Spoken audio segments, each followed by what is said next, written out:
নমস্কাৰ, মোৰ নাম হৈছে অভিলেখ পাঠক। মই আজি ক্লাছ 10ৰ ছাত্ৰ ছাত্ৰীসকলক তেওঁলোকৰ প্ৰথম অধ্যায় বাস্তৱ সংখ্যাৰ প্ৰথম অনুশীলনী 1.1 পঢ়ুৱাম বুলি ভাবিছোঁ।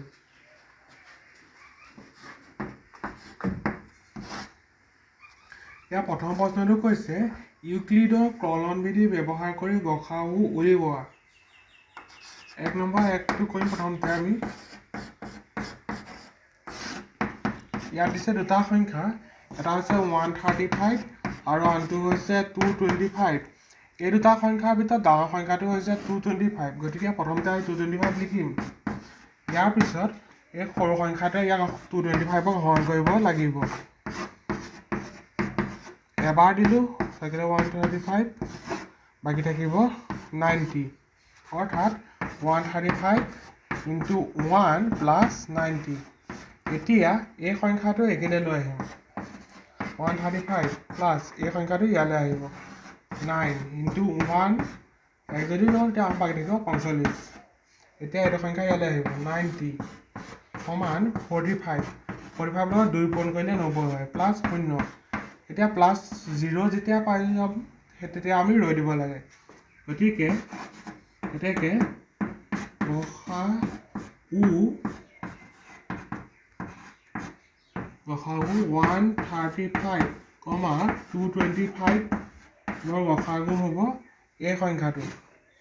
এইটো হৈছে 45।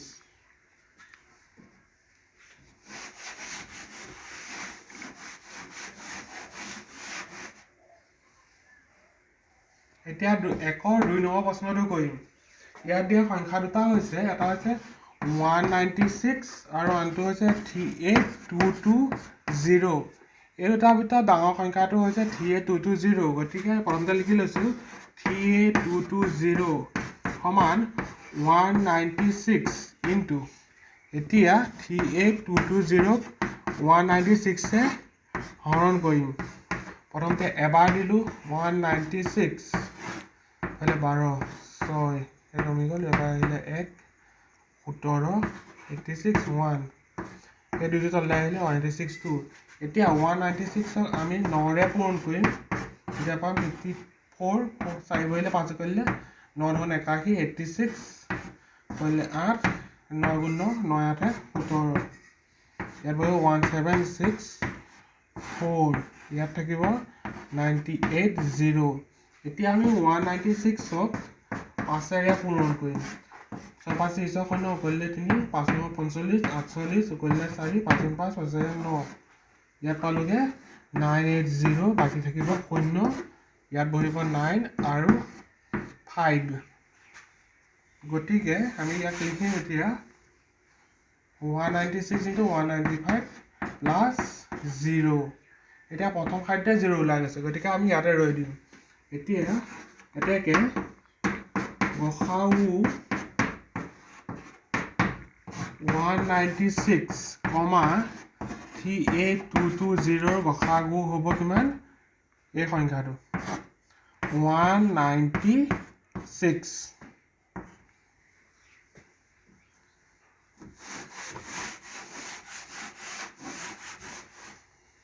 এতিয়া 1ৰ 3টো কৰিম।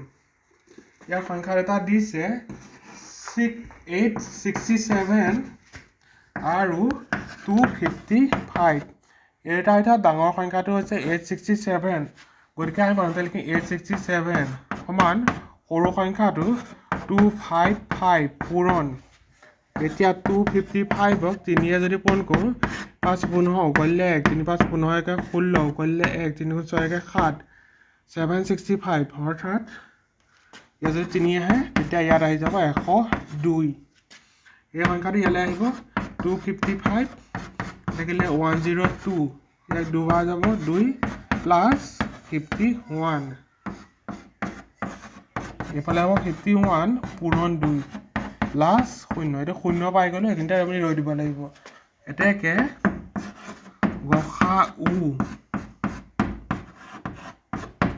গসাউ 867 255ৰ গসাগু কি হ'ব? এই সংখ্যাটো, এইটো হৈছে 51।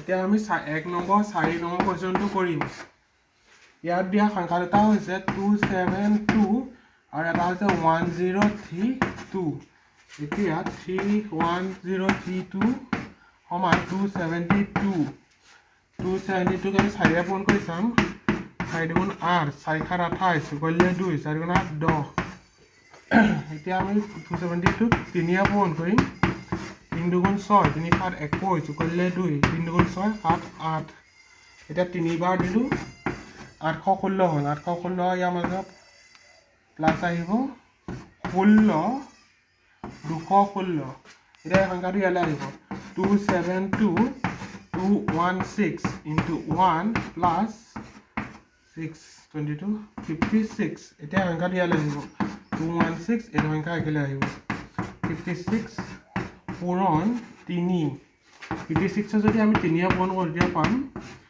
8 3 গুণ 18 গ'লে 3 5 15 কে 16 168 ইয়াত থাকিলে কিমান 32 আৰু 16 মানে 48 এতিয়া সংখ্যাটো ইয়ালৈ আহিব 56 equal 48 into 1 plus 8 এতিয়া সংখ্যাটো ইয়ালৈ আহিব 48 equal 8 into 6 plus 0 0 পালে আমি ৰৈ দিব লাগে গতিকে গসাগু হ'ব এই সংখ্যাটো এইটো হৈছে 8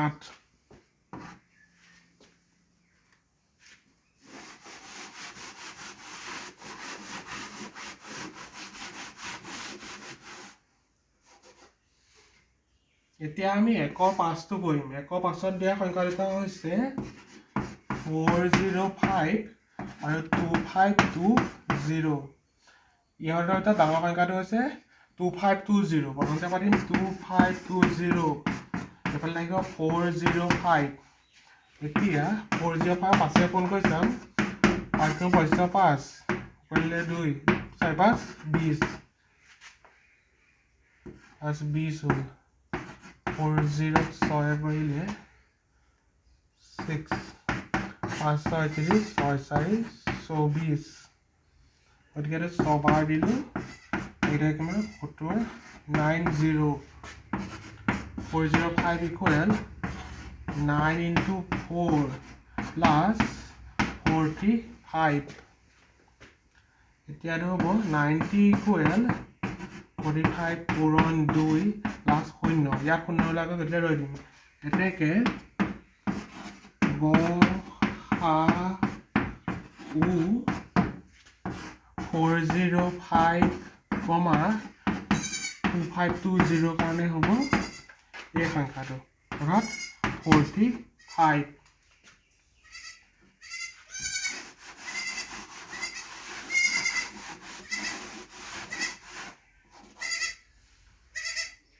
এতিয়া 1 6টো কৰিম 1 6টো দিয়া সংখ্যা এটা হৈছে 155 আৰু 1385 ইহঁতৰ ভিতৰত ডাঙৰ সংখ্যাটো হৈছে 1385 1385 সমান সংখ্যাটো পাতিম 155 এতিয়া 155ক আমি 8 পূৰণ কৰি চাওঁ 8 5 গুণ 40 0 গ'লে 4 5 গুণ 40 8 গতিকে এইটো 8 পূৰণ হ'ব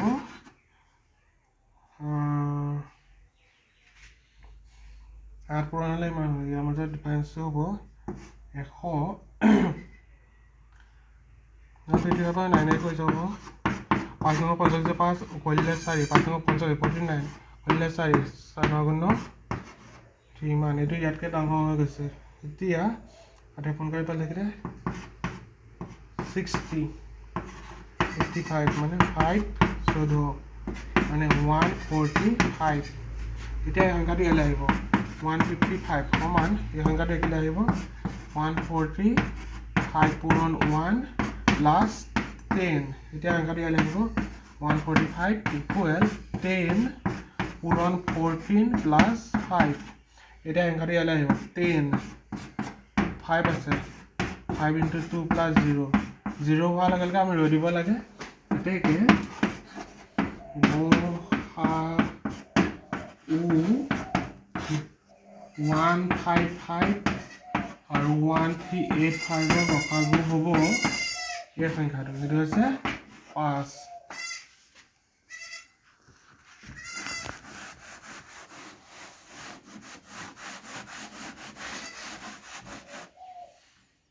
ইয়াৰ পিছত আমি 1ৰ 7টো কৰিম 7টো দিয়া সংখ্যা দুটা হৈছে 384 আৰু 1296 ইহঁতৰ এটা ডাঙৰ সংখ্যাটো হৈছে 1296 গতিকে প্ৰথমতে আমি পাতিম 1296 ইকুৱেল সৰু সংখ্যাটো 384 ইনটু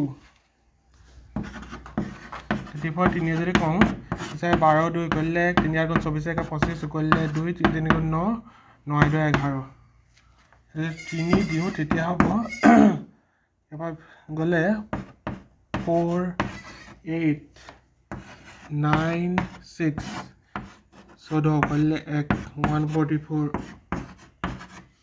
এতিয়া এইটো একেলগে গুচি আহিলে 184 একেলগে লিখিলোঁ 144 পূৰণ 144 যদি আমি 3 পূৰণ কৰি চাওঁ তেতিয়া পাম 3 4 গুণ 12 2 কৰিলে 3 4 গুণ 12 13 কৰিলে 3 432 হৈছে গতিকে 144 2 কৰিলোঁ 2 কৰিলে 288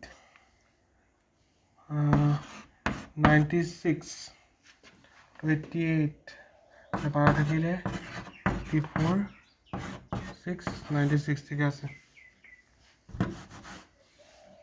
এতিয়া এই সংখ্যাটো কি লাগিব 144 196 ইনটু 1 প্লাছ কিমান হ'ব আৰু 4 ফালে গ'ল 4 48 96 কি লাগিব 48 আগলৈ গুচি আহিব 48 ইনটু 2 প্লাছ 0 কিন্তু 0 পালে গতিকে ৰৈ দিম এতেকে গসাগু 384, 1296 হ'ব কিমান এই সংখ্যাটো 48 এতিয়া আমি 1 নম্বৰ 8টো কৰিম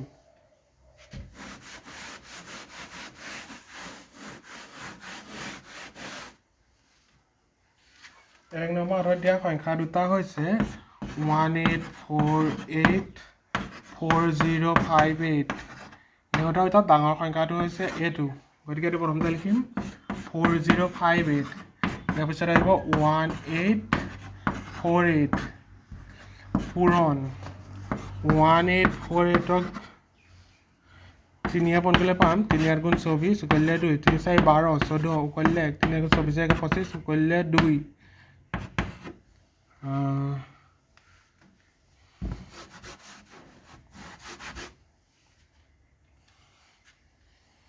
1848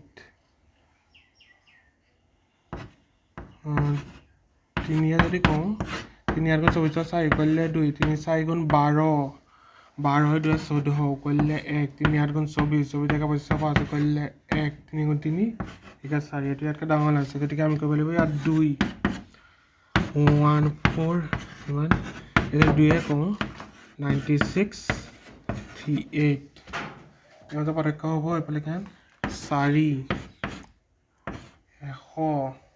158 মানে 162 ইয়াত হ'ব 162 পূৰণ 162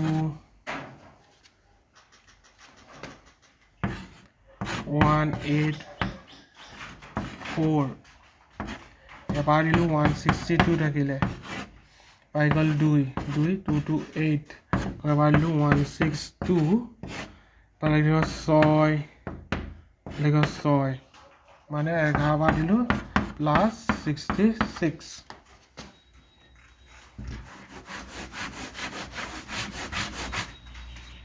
এতিয়া এটা সংখ্যা ইয়ালৈ আহিব 162 ইকুৱেল 66 ইনটু 2 132 প্লাছ 30 এটা কি লাগিব 66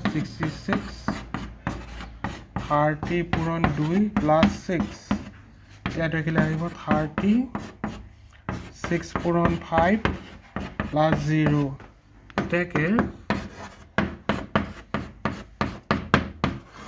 ঘসাউ সমান এই সংখ্যাটো এইটো হৈছে 6